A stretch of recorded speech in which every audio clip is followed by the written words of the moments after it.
કે 21 નંબરનો મુદ્દો છે કે ગ્રામ સભાનો પ્રચાર અને પ્રસાર બહોળા પ્રમાણમાં થાય અને સફળતાપૂર્વક ગ્રામ સભાનું આયોજન થાય અને ગ્રામ સભાના ઉદ્દેશ્યો સિદ્ધ થાય તે બાબતે આપની કક્ષાએથી, આપની એટલે કોની?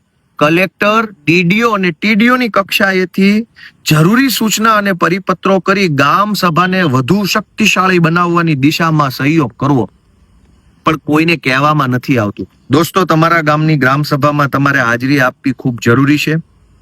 આ ગ્રામ સભામાં ગામ સેવક, આરોગ્ય કર્મચારી, આંગણવાડી કાર્યકર, શિક્ષકો, જિલ્લા તાલુકાના વર્ગ 1 અને વર્ગ 2 ના અધિકારીઓ, હાજર ડ્યુટી ફાળવણી અંગે કલેક્ટર, જિલ્લા વિકાસ અધિકારીની સંયુક્ત સહીથી બધું.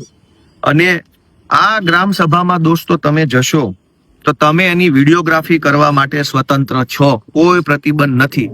વર્ષો સુધી તમે ગામની આવી સરકારી પ્રક્રિયામાં ભાગ ન લીધો હોય અને જીવનમાં ગોપાલભાઈ ઇટાલિયાનો વિડીયો સાંભળીને પહેલી વખત ગ્રામ સભામાં જશો તો ઈગો હર્ટ થઈ જશે. ગામના કહેવાતા કેટલાક આગેવાનોને વટનો પ્રોબ્લેમ થઈ જશે કે તું શેનો અમને પૂછી જા, અમે તો અહીંયા આટલા વર્ષથી આગેવાન છીએ, આટલા વર્ષથી હું આ ચૂંટણી જીત્યો છું, અમે આમ છે, મારા દાદા વખતના અમે આ બનેલા છીએ.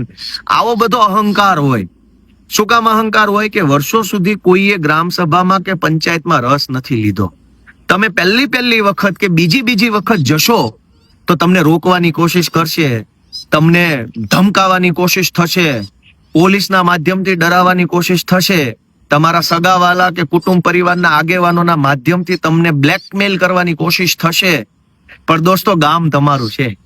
એ લાગણી ધ્યાનમાં રાખીને થાય એટલી કોશિશ કરજો કે ગ્રામ સભામાં હાજર રહેવાય અને ગામના તમામ જરૂરી પ્રશ્નો તમારા દ્વારા પૂછાવા જોઈએ.